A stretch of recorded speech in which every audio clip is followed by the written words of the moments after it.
Hola, en este video quiero hablar sobre uno de los rasgos esenciales de los derechos humanos, la universalidad. Y para comenzar quiero plantear una pregunta. ¿Los derechos humanos terminan en una frontera? Pensemos en una persona que abandona su país y cruza una frontera. Quizás lo hace buscando trabajo, huyendo de la violencia, intentando reunirse con su familia o simplemente buscando una vida mejor.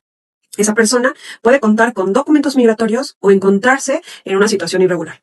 Pero independientemente de ello surge una pregunta esencial. ¿Su nacionalidad o su situación migratoria puede determinar si merece o no la protección de sus derechos humanos? Esta pregunta nos lleva directamente al principio de universalidad.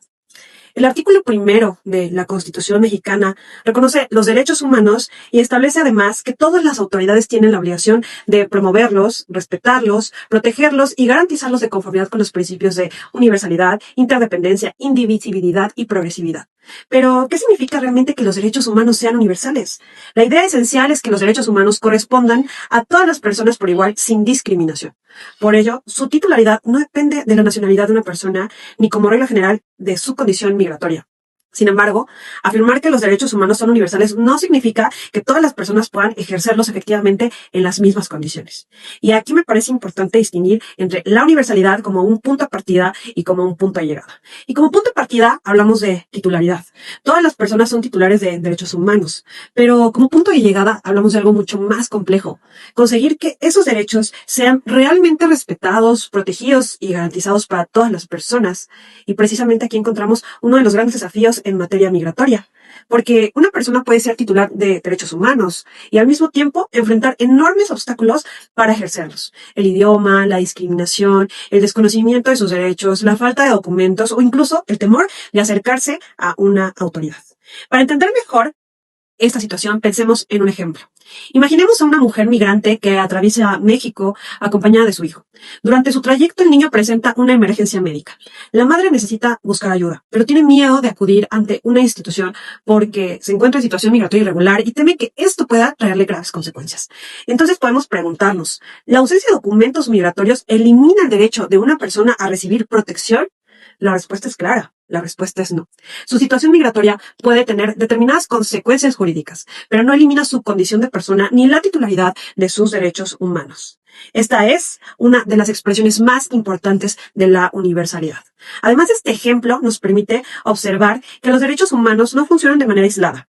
Si una persona migrante encuentra obstáculos para acceder a servicios básicos de salud debido a la discriminación, al miedo o a barreras institucionales, no solo puede verse afectado su derecho a la salud.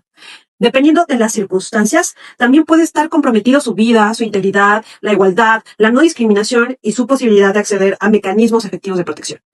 Aquí podemos observar otro principio, la interdependencia, porque la afectación de un derecho puede repercutir en el ejercicio de otros, y también la indivisibilidad, porque todos los derechos humanos deben ser considerados con la misma importancia y no podemos decidir que ciertos derechos merecen protección y otros pueden ser ignorados, dependiendo de quién sea su titular. Ahora bien, reconocer que una persona migrante tiene derechos humanos es solamente el primer paso. Pero, ¿qué debe hacer el Estado para garantizar estos derechos de una persona migrante? La universalidad exige avanzar hacia una protección efectiva. Esto implica que las autoridades actúen sin discriminación, proporcionen información comprensible, faciliten el acceso a servicios esenciales y garanticen mecanismos efectivos para denunciar abusos y acceder a la justicia. También implica reconocer que algunas personas migrantes pueden encontrarse en condiciones de mayor vulnerabilidad, como ocurre con niñas, niños y adolescentes, mujeres, personas con discapacidad o quienes requieren protección internacional. Por eso, garantizar derechos significa transformar su reconocimiento jurídico en una realidad.